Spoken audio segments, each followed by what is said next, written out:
Grumpy Old Geeks, a weekly talk show hosted by Brian Schulmeister and Jason DeFilippo, discussing the finer points of what went wrong on the internet and who's to blame.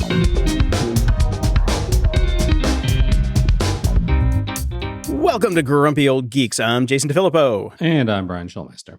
Brian, we are now a value for value enabled podcast. Buy one, get the second one free? Exactly. That's what I'm talking about. BOGO. No, it's one of the things we talked about a little bit ago with the new podcast index, crypto scheme that they've been working on the Lightning Network. And you can tip people Satoshis, which is the smallest fraction of a Bitcoin that's out there, which is not a lot of money. But over time, it can add up. And I did this and just let it sit. It got on the, they have a search engine now, which lets you see all of the value for value enabled podcasts.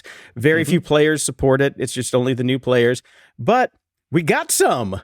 Okay. Somebody actually sent us some Satoshis already, and they even boosted. I'll take your Satoshis. I don't know what they're worth, but I'll take them. Sure. Not a lot. That's why it takes time. But I just wanted to let people know that we are now value for value enabled. Because why not? We've lost most of our advertisers because we have dropped through the threshold thanks to the COVID-19 and the Apple download pandemic Armageddon that happened. So we are really a listener-supported show for the most part right now. So we need all the help that we can get. So if you love the show, head on over to gog.show/support and Give us a little love. Support. If you want to keep the show going. Yes, support us, please. We really do need it now because, we can't plug crap anymore. Yeah. Seriously. And we do have a little follow-up from Raph here. He sent us the Bitcoin Pizza Day 2021, and it's about some interesting facts that surround this special day in crypto. At the current price in the 11th anniversary of the pizza purchase, those two pizzas were worth $630 million. So we kind of underestimated that one. If we were on the prices right, we would have been really low on the Showcase Showdown. Yes, we would have been. All right. And Barrett writes in, how can AMC tell me they plan on going bankrupt soon without telling me they're going to go bankrupt soon? Well, AMC says it will accept Bitcoin as payment for movie tickets by year end. I'm not sure how that ties in with us now taking Bitcoin. Interesting. Well, we're already bankrupt. So yes, they're going to start taking some Bitcoin. And again, do you want to be known as the guy who bought 2 tickets for The Matrix for $630 million in 10 years? Who are these people spending crypto as if it's cash when you have, I don't know, cash? Yeah. For the movie tickets, it makes no sense. It makes less than 0 cents. Publicity stunt. It worked out really well for Elon, too. I guess they missed that news cycle. Yeah. And you remember Oumuamua? Oumuamua? Oumuamua, the mysterious 650-foot-long tube-shaped object that went through our solar system in 2017. Yes, and then I read that book by Avi Loeb all about it, arguing that it had to be aliens. Well, most people still disagree with that, and they're still all fighting about it. And Avi Loeb is basically just saying, you people that deny me with your science, I checked your math, it doesn't work. And then other people check the math and say, yeah, it does. And then he says, no, it doesn't. And on it goes. Great. He said, she said, eggs are good for you. Eggs are bad for you. Oumuamua is a spacecraft. No, it's not. Okay, tune in next week. Eggs in space. I like Avi. He's a smart guy. I mean, he's look at his list of credentials. He's no slouch. So, I mean, maybe he's just forgetting to carry the one somewhere, or maybe everybody else is. Who knows? It'd be fucked up if he was right. Yep. In the news...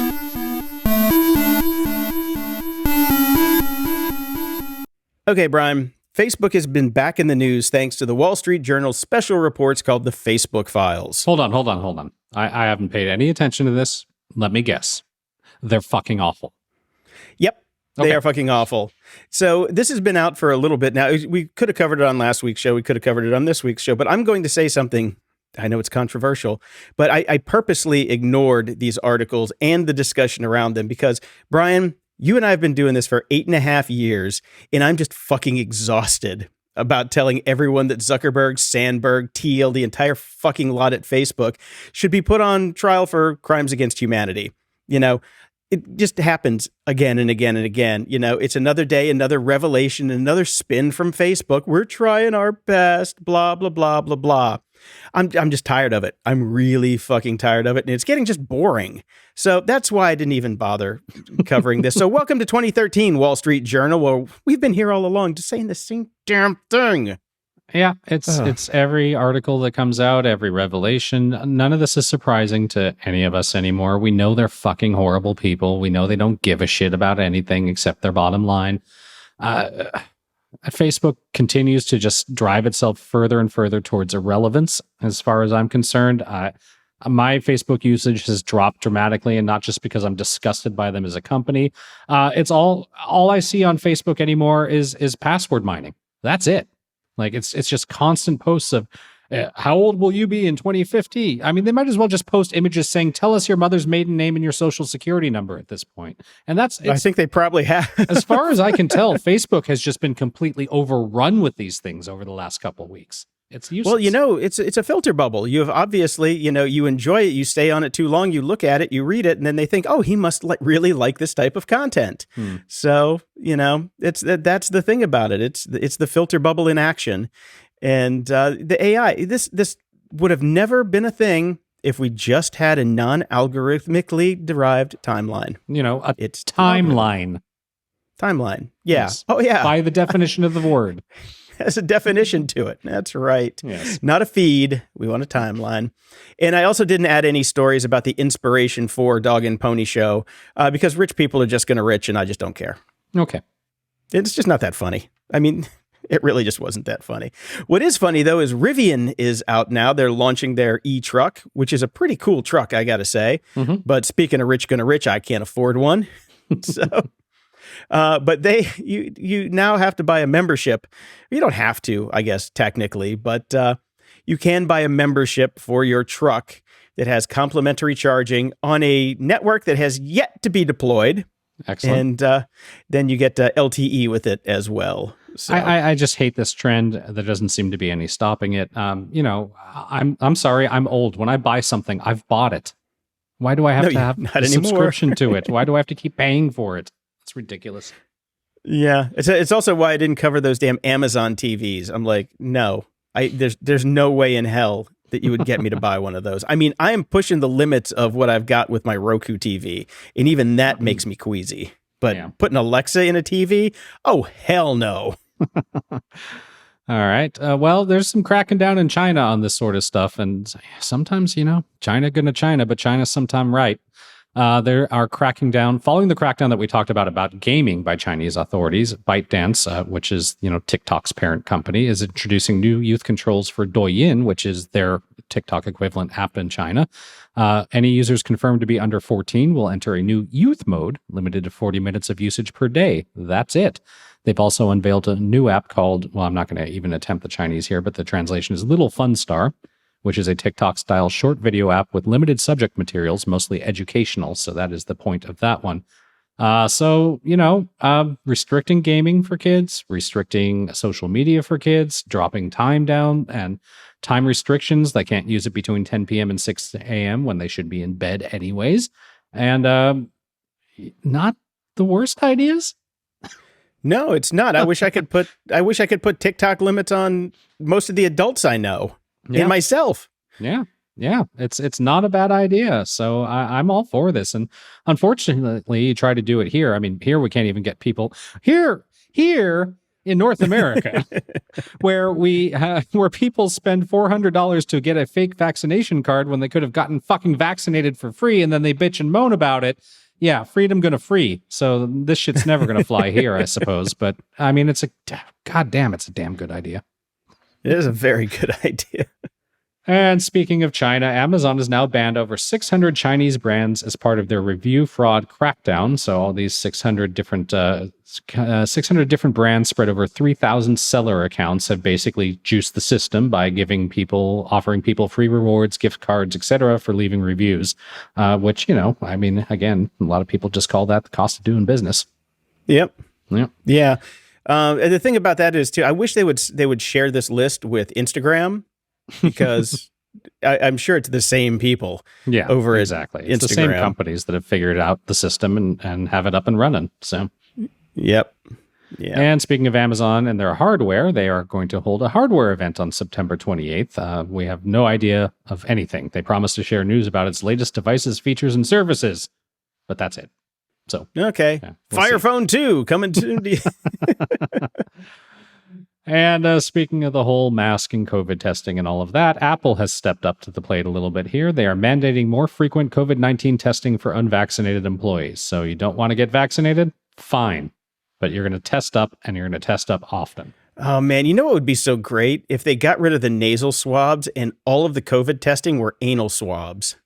Well, that might doing rapid COVID tests. Part of what's happening in my office here that I go into is the government is subsidizing rapid COVID tests, even if you've been vaccinated. So twice a week when I go into the office, usually the first day and then like 2 or 3 days later, I'm doing rapid COVID tests. And they're not that big of a deal. It goes pretty quickly. It's pretty simple. Yeah, but I still say if we switched over to anal testing, it would. I mean, it's a small price to pay for you, Brian, for the the guaranteed survival of humanity. Right. That's all I'm saying. A little goose before work certainly wakes you up. Better than coffee. I was going to say it might save you on coffee. That's for sure. Your Tim Hortons bill will go down. And I love this next one. Social media influencer / model created from artificial intelligence lands 100 sponsorships. You know how many more sponsorships that's landed than us? 100. 100. 100. Brian, we just need to become virtual AIs. That's I'm all for it. Yes, Rosie. She's a virtual human that was created by Citus Studio X in last year, and this is over in Korea. And she is going to bring in about $854,000.07 approximately. I love that.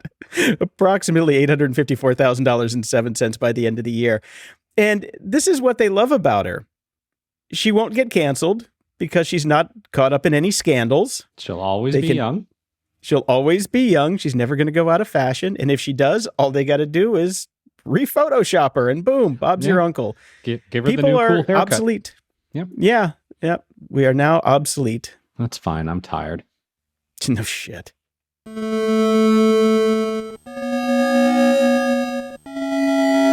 Media Candy. I have made my way almost to the end of Clarkson's Farm Season 1. It's delightful. Mm-hmm. Yeah. He actually takes it on the chin more often than not. He realizes he's an idiot half the time, and it's kind of good. I'm really enjoying it. Yeah, his farmhand just loves to take the piss out of him, and that's the best part of the show. It's the best part. It's the best part.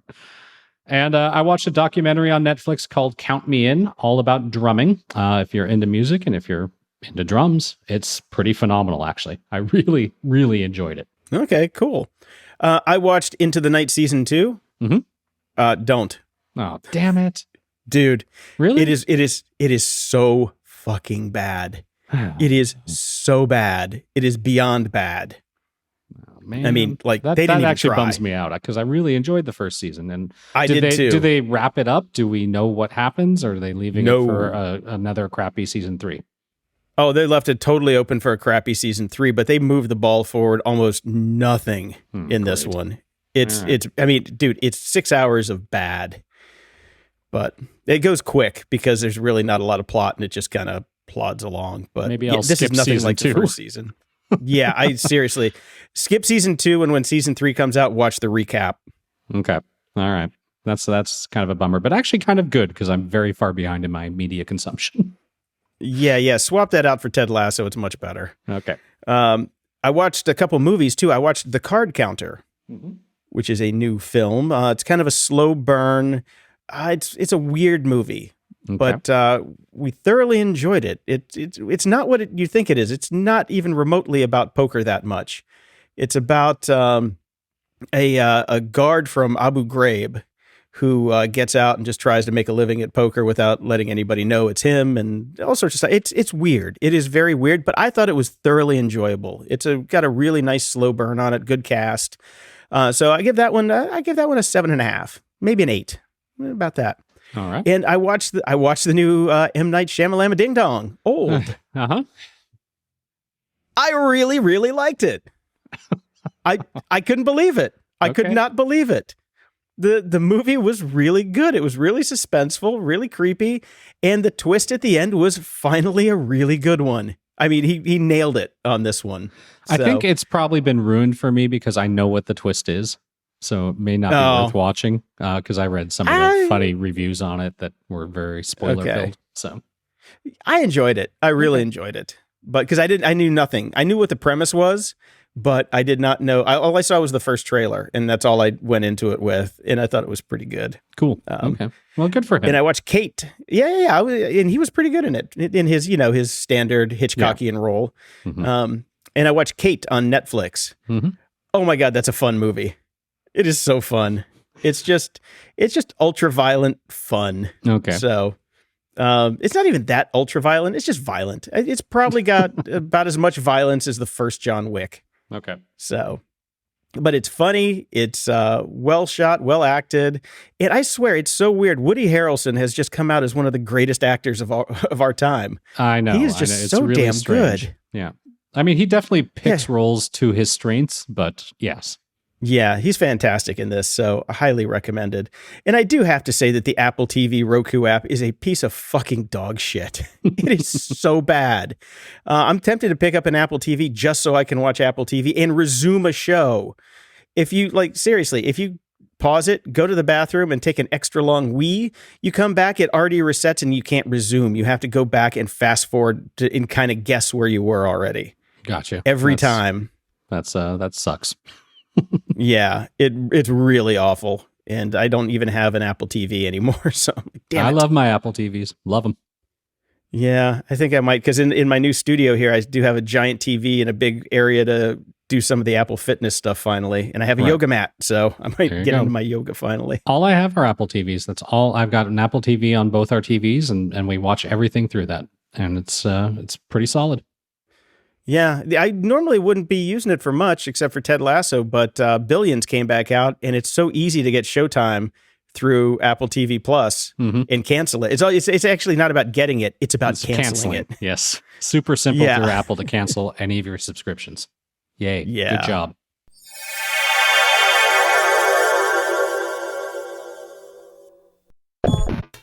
Ups and doodads. As you probably know by now, Apple has rolled out iOS 15, iPad OS 15, Watch OS 8, and TV OS 15. So go get them. We could talk about it, but why? There's 7 gazillion articles everywhere about the minuscule little features that they've added. Yeah, the Accidental Tech podcast will probably spend 12 hours on just those features. So go ahead do and your listen updates to because you got to do your due diligence and make sure you have the latest security features and all that. And I'm sure there'll be an update in another week to fix the things that people are finding. So there you go. Yeah, I updated my watch. I don't know what changed. Yeah, I honestly have no idea what changed. I do notice that when I get a text notification, the little picture of people's text icon, or the photos come up with them now. That's the only thing I've noticed. Oh, great. Which is actually annoying. That sounds like it. Okay. And on the heels of their big hardware announcements last week, I did end up ordering the iPad mini because after 8 years of saying, man, I really wish they'd rev the iPad mini, they finally did. Mm-hmm. So I felt morally obligated to buy one. And there's a reason for that too, is because I had that iPhone 12 Pro Max that I got about a month ago. Yep. I'm never getting another big phone. I went back to my 11 and put the 12 in a box to wait for the 13s so I can trade it in and just take a bath on it. Right. So my 13 Pro will be getting here soon. But I mean, the size difference is just, I love a small phone. Yeah. I really They've just gotten too big. They've gotten ridiculous. Yeah. So I figured a small phone, iPad mini, and then a laptop, and they've got the big iPad for, big stuff when I need it. But the iPad mini was always you just keep it with you at all times. It's just like your little Moleskine notebook that you just always have. You can do everything in it. And it's perfect for reading at night. Perfect. Oh, yeah, exactly. That's what I love. It's the same size as my little Kindle Paperwhite, but I'd rather read on an iPad, So, and the pencil, the Apple Pencil fits just perfectly with it. And I ended up getting it in purple, with a purple cover because I'm festive that way. Just saying. Okay. I want to talk to you about the bridge dock and hub real quick. Okay. So I got both of these. I had the hub for a while, and I've had some issues with it with hard drives unmounting while I'm like, say in the middle of a copy, which is really annoying. So I had all my hard drives have to get plugged directly into the laptop anyway. But then I got the bridge dock so I could keep it on my desk vertically and save some desk space. I can't recommend anybody buy either one of these. Okay. Seriously. The dock is overpriced. It's really nice. It's heavy, but the problem is if you have File Vault turned on your Mac and you have to reboot, you still have to take the thing out of the dock, use the keyboard, log in, because USB doesn't kick in until after you log in. So none of your USB devices can actually get to it. Right. So you're just sitting there like, you just wave your arms around like a crazy person. Go, why the fuck don't you work? And File Vault. That's why. So, and I've also noticed that it crashes my Mac a lot when I take it in and out of the dock. Like, this thing is a crash machine when I take it in and out, and I don't know why, but if I just come here and I plug the computer directly into the hub, it works fine. I never crash, period. So I don't know what it is about that docking station that causes my, $4,000 fucking laptop to crash, which is ridiculous in itself. So I can't recommend that. The hub, it's overpriced for what it is. It's hot as hell. There are a bunch of other hubs out there that are probably in the similar or lower price point that does the exact same thing. So my bridge stuff, I got to say, definitely not a huge fan. Okay. All right. Yeah. It's sad. It's sad because they really look nice. And if they worked, I'd be all over it, But they don't. No, they don't. And I do sound a little different today because I'm on my new Neumann TLM 102 Black Studio microphone. Woo! Ooh. So if you can hear the mouse farts down the street, it's because I redid the studio this week, and we have very reflective floors. So I'm literally surrounded by blankets and pillows, and I've got everything in here to try and dampen it down. But right. I wanted an upgraded mic. I've been using that RE20 for 6-7 years now. So I'm going to unload it. So if there are any GOG and Jordan Harbinger Show fans out there who want a piece of history, hit me up on the Discord channel, send me a DM, and we can talk about pricing for that puppy. All right. And there's enough DNA from me and Jordan in that thing where you could probably clone the both of us. Have your very own. Anyways. Oh boy. We talked a couple of weeks ago about a new feature that Clubhouse was unrolling, and we kind of said, this is just what they've got to do now because nobody gives a shit about anything, and they've got to try to keep money coming in the door, so you roll out useless updates. There's another one now. This was obviously written by their PR person. Clubhouse isn't just an app you can fire up to attend talks by famous people. It has different types of rooms you can use, including ones where you can have intimate private conversations with friends, and in the future, you may be able to invite those friends to chat by waving at them. So somebody has reverse engineered certain things in the app to find hidden experimental features, and they found something called a wave button on users' profiles that looks similar to the wave button you see when you first connect to someone on Messenger. Tapping on it will let a friend know you want to chat, and the app will only open a room for you if they respond. So they added a poke. Woo! That's really going to up the valuation on that Clubhouse. Oh, I've been waiting for a reason to get into Clubhouse, and I think wave is the... Ride the wave, Brian, ride the wave. Jesus. Just shut the place down already. At the library. Brian, I found this article and I thought it was an interesting title. 5 real AI threats that make the Terminator look like kindergarten cop. I'm like, okay, that's a little clickbaity. But what it is it's some bits from a new book called AI 2041, 10 Visions of Our Future by Kai-Fu Lee and Chen Kuai-Fan. Okay. Now, Kai-Fu Lee previously wrote AI Superpowers, which we covered on the show, China, Silicon Valley, and the New World Order. Right. And I thought it was an interesting book. He knows his stuff when it comes to quote unquote AI. This book is different because what he does is him and his co-author, Chen Kuai-Fan, he's like, Kai-Fu Lee is the futurist and AI theorist. Right. Chen is a science fiction writer. Okay. So what they do is they created these 10 fiction. Yeah, 10 different speculative fiction stories. But I've finished the first 3, and because I'm taking my time with them because they're actually really good stories just from the sci-fi perspective. So I'm enjoying the stories, but when the story is done, Kai-Fu Lee comes on and explains all of the AI that was used in the story. And thank God, the first one, he's like, this story talks about machine learning, everything around it, and talks about, how it was invented, what it does, talks about, large data sets and things like that. And it's done in a very cool way. I might have to pick this up. It's really good. I'll finish it first before I give the full recommendation for it, but I'm enjoying it so far. Okay. Because I like the stories. The stories are really well done. The third one I'm into right now is about deep fakes. And it's really good. It's Excellent. Really good. Yeah.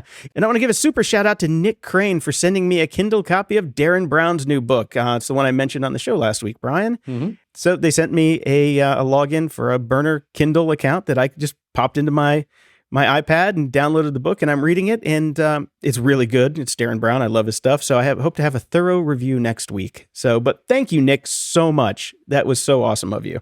Excellent. Security? Ha! Dave Bittner is back. Dave is the host of the Cyberwire podcast, co-host of the social engineering podcast Hacking Humans with Joe Kerrigan, co-host of Caveat with Ben Yellen, where they discuss law and policy and surveillance and privacy, and finally, he's the co-host of Recorded Future, where he takes you inside the world of cyber threat intelligence. Welcome back, Dave. We missed you last week. Yeah, it's good to be back. I was actually on site for 3 days, being the host of a virtual summit. It was a Insider Risk Summit hosted by a company called Code 42, who's in that business. Wait, so you were on site for a virtual summit? Well, I was on site because they had us in a studio. It was very swanky. I had a video wall behind me and, real crew with real cameras and real audio, and I had a makeup person and all that kind of stuff. It was very, very, very swanky. By all accounts, it went very well. I was pleased. My job was basically to be the MC and kind of be the glue to connect all the different segments, and did a few Q&A segments, audience Q&A, stuff like that. But it was a lot of fun. It was nice to be out there working with a nice crew of people, and the folks who organized it were very well organized, so my part was easy to do. I had everything I needed. So sorry to miss our show, but I have to say it was a nice little change of pace. But the important question, how was craft services? It was delightful. They brought in food every day. We had a lovely Mexican taco bar one day. We had brick oven pizza another day. So nice. Yes, they took good care of it. I tend not to eat very much when I have to go on stage, because the last thing I need is in the middle of something letting out a gigantic belch. But so I tend to eat light. But it was very nice. I was very well taken care of. So first class all the way. Excellent. That's the only thing I really miss from productions. Right. So I was thinking about you yesterday, Dave. Remember when you got your new iPhone and you had to do the dance of the authenticator apps? Yes. Well, I've been switching phones around and I had to do that dance yesterday. And oh my goodness, Microsoft. What happened? All I wanted to do was log into my Xbox account and give them money for the pre-order for Far Cry 6. Thoroughly reasonable thing to do. Last time I checked, I was still logged into my Xbox, which was 2 days before. Pull it up, press buy. Okay, you got to sign in again. Okay, credit card details, I get it. Even though it's my account, whatever. Nope.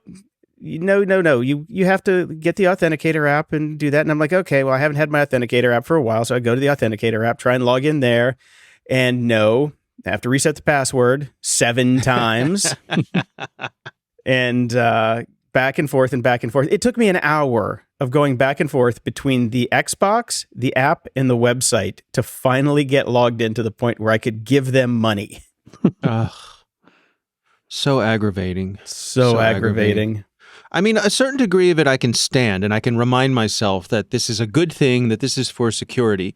But when it gets to the point of everything you went through, my patience runs out. Oh, it was long gone. It was long gone. I'll bet. 5 minutes in, it was long gone. Mm-hmm. Oh, yeah. Then comes the just remove things from around you so you don't fling them at the TV and do something you'll regret. Which is hard because the laptop almost went through a couple times.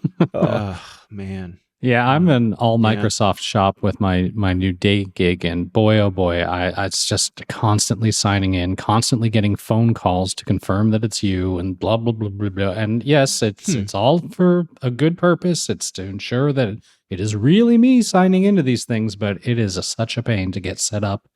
And yeah. Mm-hmm. Are you using any of the new passwordless stuff from Microsoft? That's what I was getting ready to say. And now they're pimping all this passwordless stuff. So have you guys had that yet? Not yet. Apparently, I've been informed we will be upgrading to that shortly. To which I just said, "Well, there goes 3 to 4 days of work." Yeah, let me explain what the word upgrade means. I think you mean. Yeah, the best you can hope for is some sort of lateral move, right? Yeah. Pretty much. At best. Yeah. So Vincent wrote in. He likes to keep us up to. I'm not done yet. You're not done complaining? Yet. Okay, sorry, my bad. No, don't jump the gun here, because I have another site that I want to bitch about for a second called Auth0. Now, I'd never heard of these guys, and I got surprisingly an Instagram ad about them, and I'm like, okay, Federated Authentication. Let's go take a look at it, see what they do, and.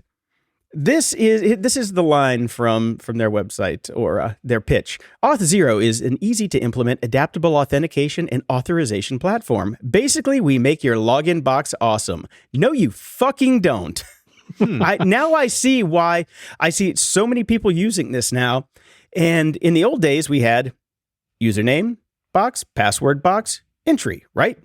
Now, no. Now you have to put your email address in or your username. Then you have to go to another page. Mm-hmm. Then put in your password. Then maybe you can get to authenticate. They added clicks to the entire process, which is so stupid. But it gives you, like, if you look at their page, it tells you all the different ways that you can, customize your login box. None of them make any sense except for username and password in a box that says enable two-factor authentication. That's it. Plus, click on all the things that are planes. Yeah. So, yeah, exactly. Is there a duck in this photo? I think not. And it's like, come on, guys. Are they trying to outsource every little bit of website development nowadays? We've all of us web developers have built authentication systems. It's not that hard. But if you use a third-party service, you're not responsible for it. You got to be responsible somewhere along the chain, I'm sure. No, you don't. Because, well, it doesn't even matter if you build your own. You're not responsible anyway. So save the money. But now I know why. This was just bugging me. Why so many people have gone to this new system of username on one page, password on another page, adding to the time it takes to actually log into something. And it's these guys. These are the bastards that caused it. Oh, I see. So people are using their system so they don't have to. Okay. Mm-hmm. Yep. Yeah. That's interesting. Well, because that's the way Google has their login. It's 2 different pages, username, password, and then, a second factor if you use that. So that's a big player using that cadence. Maybe they started for a reason back in the day to slow down, basically, kind of add in a speed bump to that's what I was rate thinking. limit. Some sort of rate limiting, yeah. It still sucks on Google too. I'm not saying it's right. I don't care how big they are. It still sucks. I agree. Yeah, it is definitely a speed bump. Interesting. Yeah. So there we go. Now, Brian, talk to us about Vincent. Well, Vincent likes to keep us up to date with the goings on in Ireland. And in this particular case, this is the data privacy regulator, which has opened 2 inquiries into the Chinese-owned short video platform TikTok, or, Jason's dog site, basically. And so this is about processing of personal data of users under the age of 18 and transfers by TikTok of personal data to China. Ireland is taking the lead here because, like most tech companies, they're based in Dublin. At least their European headquarters are based in Dublin for TikTok. So, tax reasons. But then you get hit with the hammer of the data privacy regulations there, which, again, they'll get a small fine, most likely. And appeal it and not pay it, or pay it. Doesn't matter. It's not that much money. Yeah, I wonder, when we get into these, pissing matches, I guess, between the EU and China, it's interesting to see how they play out because, China's going to China. There's no getting around their rules. Yep. If you want to be there and the market's too big to not be there. So, what are you going to do? It's tough. Yeah. Yeah, and China's not going to back down like some of our tech companies do, in which they play with local rules a little bit better. China is, like you said, going to China. We're going to go ahead and suck that data back to the mothership. Right. Absolutely. Interesting. Have you guys updated to iOS 15 yet? I spent a lovely 3 hours doing all that yesterday, yes.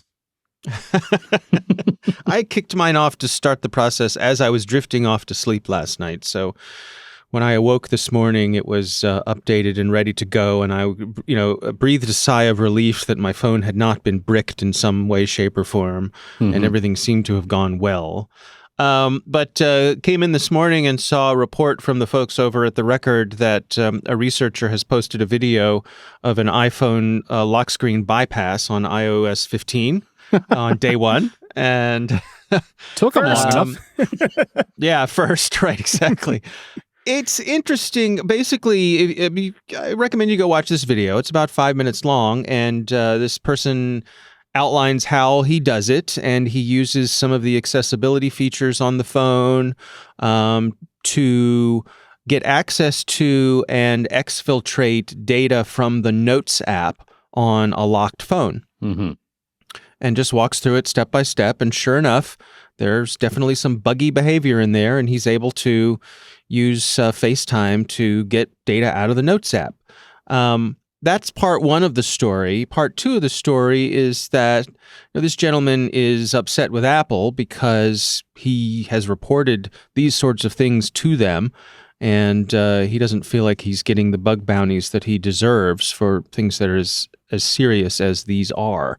And there's been a lot of criticism lately of Apple about how they run their bug bounty program, and the company with all the money in the world. I was going to say, come on, man, they're broke. They can't really be they're affording to spend this much money. Yeah, right. Yeah, exactly. Yeah, they should probably be upping that a little bit because these are pretty serious issues. So, yeah, they should have taken a line from the Bose Connect update, because that's one of the things that comes along with these iOS updates is the slew of app updates that you get. And I just had to chuckle at the Bose Connect one this morning. And their release notes were a few tweaks to make the app more stable and less buggy. Well, isn't that kind of what you're supposed to be doing every time you do an update? Yeah. Yeah. I think, if you swapped it to make the app more buggy and less stable, I think that maybe would be kind of the wrong way to go about it. But whatever. I just thought that was and yet funny. That seems to happen pretty often. Yeah. Yeah. Yeah. I'm all for companies every now and then doing an update cycle that is just to fix bugs. Don't add any Snow features. leopard. I would love to see, like Microsoft's hourly feature. Well, I'd love to see a TikTok sort of cadence where you have one feature update and then you do a bug fix, and a feature update and then a bug fix. And I know there are lots of bug fixes along the way for many companies, but to have your upgrade cycle be focused on bug fixes, first do no harm. I kind of like that. I realize there are market forces against that sort of thing, and it's hard to justify it, but I don't know. Ultimately, it seems like a good way to go about things. Yeah, I mean, considering the lack of features in the 15 update, you'd think that they would have fixed a bunch of stuff. But maybe they have. Yeah, could be.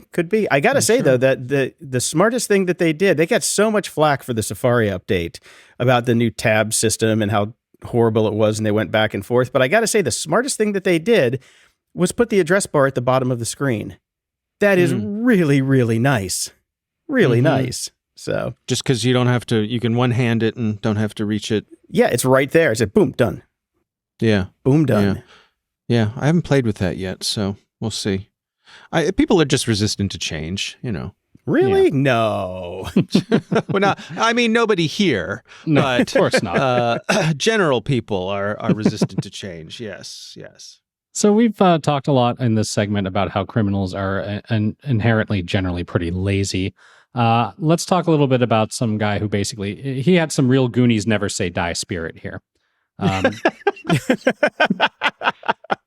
U.S. District Court has sentenced a man who has unlocked 1.9 million AT&T phones to 12 years in prison. His name is Muhammad Fad, and he This is a 7-year scheme he was running to defraud the company. Even after he learned that an investigation had been opened up against him, he continued. This is pretty amazing. He contacted an AT&T employee through Facebook in 2012 and bribed them to help him unlock customers' phones with significant sums of money, according to the DOJ. And this continued going on. He then recruited an engineer to build malware that would be installed on AT&T systems to keep the system going here. And wow, 1.9 million phones he managed to unlock through this scheme, and just kept going even though he knew that they were coming after him. So I mean, not lazy. Not lazy at all. He's either stupid or ballsy. Not sure which. Or both. Maybe both. Maybe both. Yeah. But also clever and industrious too. I mean, yes. Talk about your insider threats. You think about if you're AT&T and you have all those AT&T stores and you have all those employees, and that I suspect can get to be a pretty monotonous job, right? Yeah. Mm-hmm. Updating people's phones, selling them new phones, all that kind of stuff. And so if somebody comes along and says, "Hey, I'll pay you. Here's a pile of money in exchange for making a couple clicks on that computer," you can see how folks in that position wouldn't necessarily have a whole lot of loyalty to AT&T, the company. Well, I take the money in a heartbeat. Yeah, I would just make sure. Yeah, exactly. I would just make sure I logged in with, one of my buddy's credentials who's on a different shift. That's all. Right. I see. One of your former buddies? Your former buddies, yes. Yeah. Yes. Wow. Hey, man, you gotta earn. You gotta earn. That's all I'm saying. Yeah. Okay. Yeah, well, we got another guy here, Matthew Gatrell from St. Charles, Illinois. He was finally found guilty in a DDoS for hire scheme. Now, as we used to call this evil as a service. And he's 32 years old, so he's a young guy. He hasn't been sentenced yet, but he can get a maximum sentence of 35 years in prison. Mm-hmm. And this guy, this goes along with, the stupid criminal. His buddy had already pleaded guilty and got a much lighter sentence, but he said, "Let's fight it." And he went to court, he went to trial with public defenders backing him up, and we wonder why he lost. Yeah. Yeah. Yeah. So he's going to do some time. Yeah, no, I'm trying to remember some of the details here. I mean, the part of their defense is that these tools could be used for legitimate research purposes and so on and so forth. They refer to them as booter services rather than DDoS for hire services. Yeah. But yeah, everybody's hip to what's really going on here. It's interesting to me how much DDoS is being purchased by people who want to take down their rivals in online games on like Xbox or things like that. Mm-hmm. Yeah. Yep. That's just not something that I think would strike me to do. I've never been that serious a gamer that I wanted to invest in the failure of one of my online rivals. Yeah, you definitely didn't play enough games then, because that's yeah. That's I think by the time I stopped playing games, I stopped seriously playing games before we had these massive online games. I think the last game I really played all the way through intensely was the Leisure original Suit Halo. Larry. Right. Yes, exactly. But I mean, you got to say though, yeah, the funny thing about it is, just taking down somebody's computer and DDoSing him is like the least people do nowadays. I mean, this swatting came from gamers. Yeah. When you care enough to kill the very best. So this is, just getting DDoSed is pretty easy. Oh my God. I forgot to put this in the notes. I got a great story for you guys. You're going to love this one. So my roommate's mom, who is 93 years old, she gets a text message, which she calls a memo. And I got this memo today. We're like, what the fuck's a memo? That's funny. So it's a note from AT&T with a URL to click on. So she goes to her Gmail and types in the URL exactly to send it to my roommate and say, is this legitimate or not? So she's doing the right thing theoretically. Well, since she basically pasted a malware URL into her email and sent it to somebody, the gods of Spectrum Internet said no, completely shut down her entire internet account right then and there as soon as she sent it. Wow, that's intense. That's too bad. It came back on in an hour, but Yeah. it was still really funny that she was like, she was trying to be good, but she turned out to be, she was an inadvertent hacker. Right. She didn't know any of the tricks of, replacing any of the characters or putting in extra characters. Or take a screenshot. The link. Or take a screenshot, yeah. Right. Yeah, she doesn't. I mean, she doesn't even know what a URL is. She just knows that there's a whole big list of things, and she typed it in perfectly with all the caps and everything, and then just got booted. I thought you guys would get a kick out of that.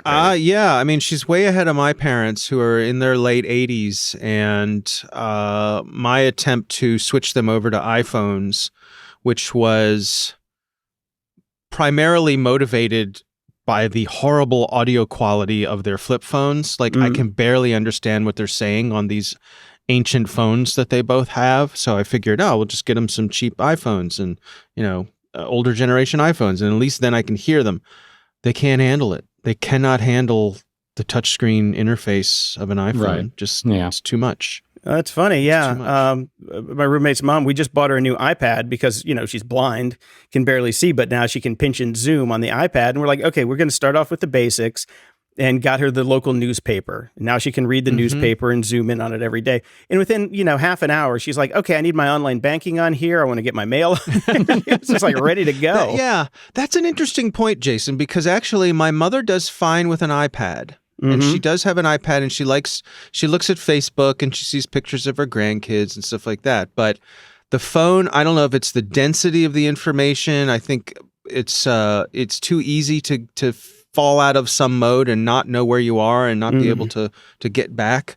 But we couldn't get it to stick, and it's been frustrating. That would be a good mode for iOS 16 when they come out. Old people mode that has like 4 buttons, like those giant remote controls for your TV. Yeah.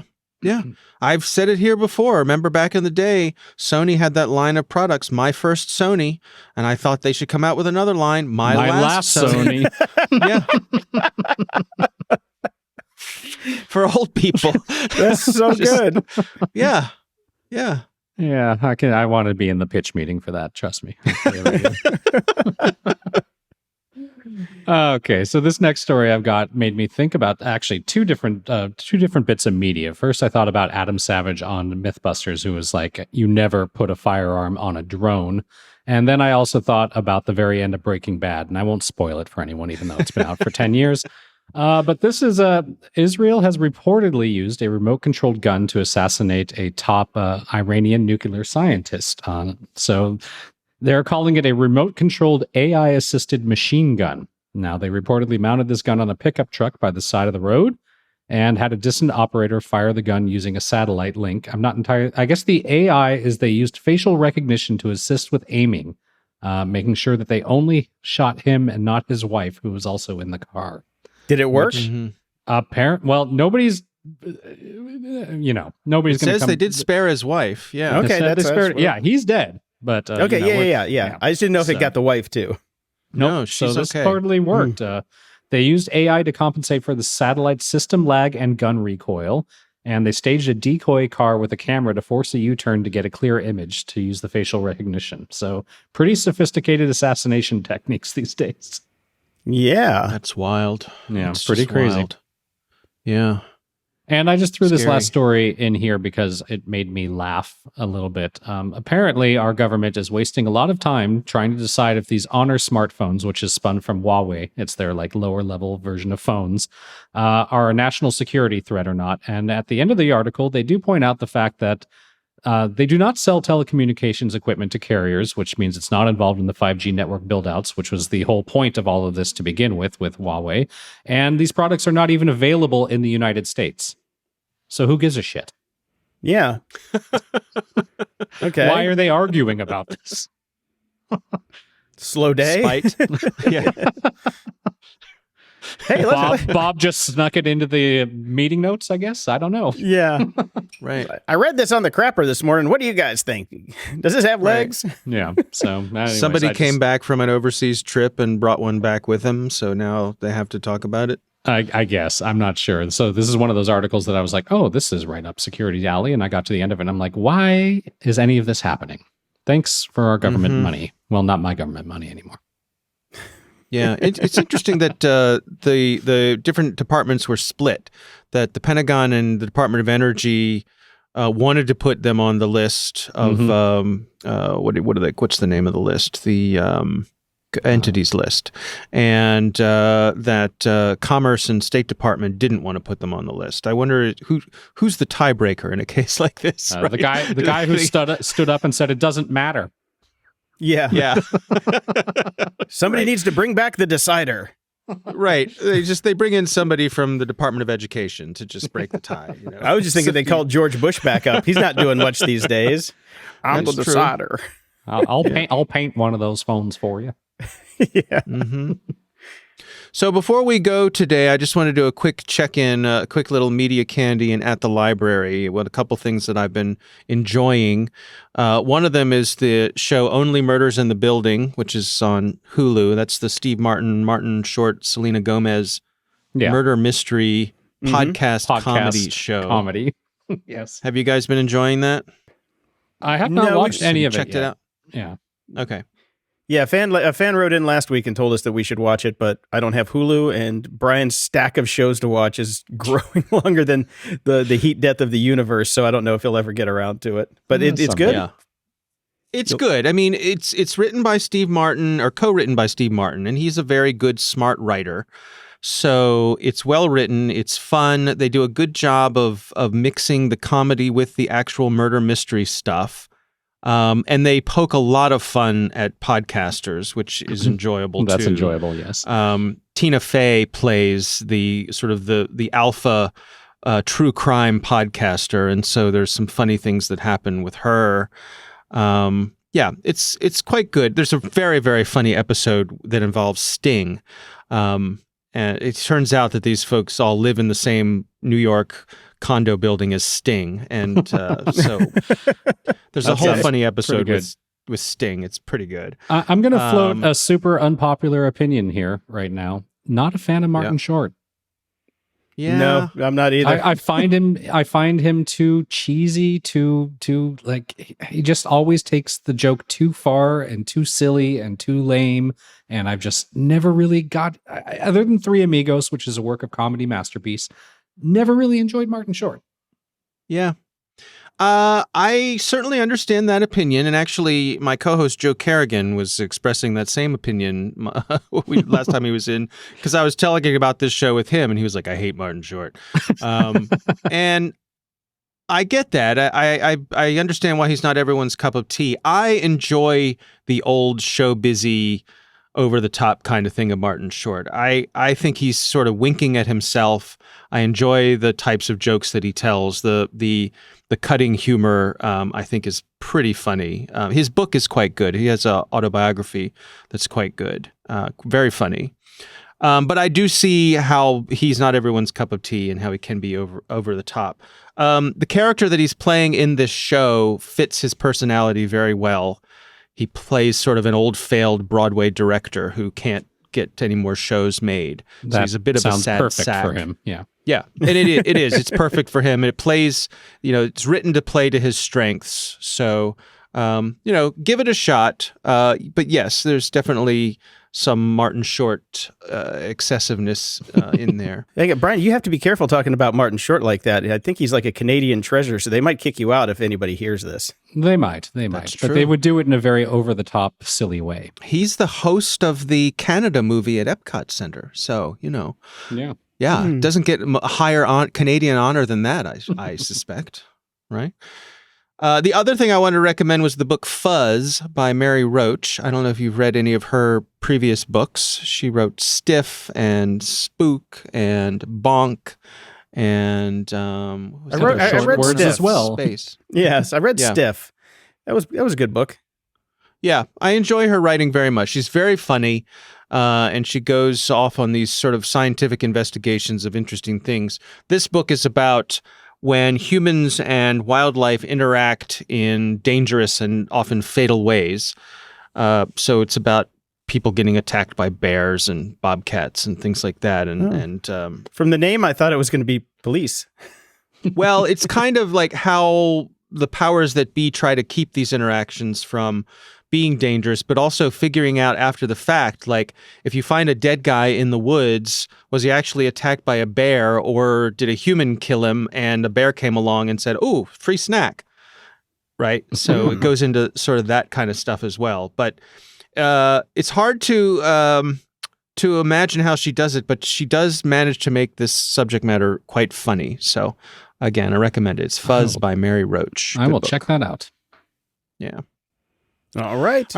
That's what I got this week, guys. We'll see you next time. Thanks. Good to have you back. Yep. Good to be back.